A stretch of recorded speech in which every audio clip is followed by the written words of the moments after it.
Un crash qui coûte cher à Mercedes. Plus d'1 million de dollars quand même, hein, de dégâts. Les pilotes Mercedes vont revenir au classement des dégâts du coup. La voiture est toujours difficile à conduire, et maintenant que nous pouvons nous battre pour les premières places, je suis vraiment content de voir qu'ils attaquent. Lewis, le virage précédent, passait avec 10 km/h de plus, puis il a tenté 10 km/h de plus dans le 7, et n'a pas pris le virage. Il y avait peut-être un peu de vent aussi. L'accident de Russell était similaire.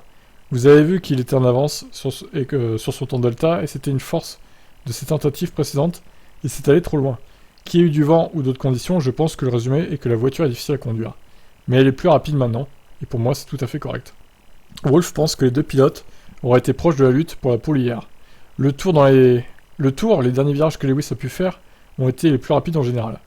Aurions-nous combattu pour la pole? Je suis pas sûr, mais on aurait pu être à moins d'un dixième et demi des premiers.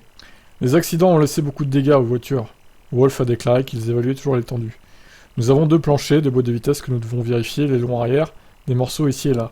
Hier, dans le garage, en début de soirée, on aurait dit que quelqu'un avait laissé tomber une voiture Lego par terre. Les mécaniciens font du bon travail. Bon, au final, ils ont réussi à la réparer en fin des EL2 pour Lewis, et au début pour Russell.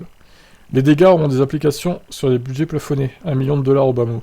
Mais le plus important, c'est que les mécanos doivent travailler H24. Nous espérons donc que nous pourrons avoir une bonne voiture pour le sprint, afin de nous placer dans une bonne position. Pour réparer la voiture d'Hamilton, Mercedes est reparti du châssis de réserve, déjà utilisé par les Britanniques cette saison. Ok, bon ben voilà. Tout est bien qui finit bien, en espérant que ça affecte pas les performances des deux Mercedes, ces crashs. Que tout a bien été remonté.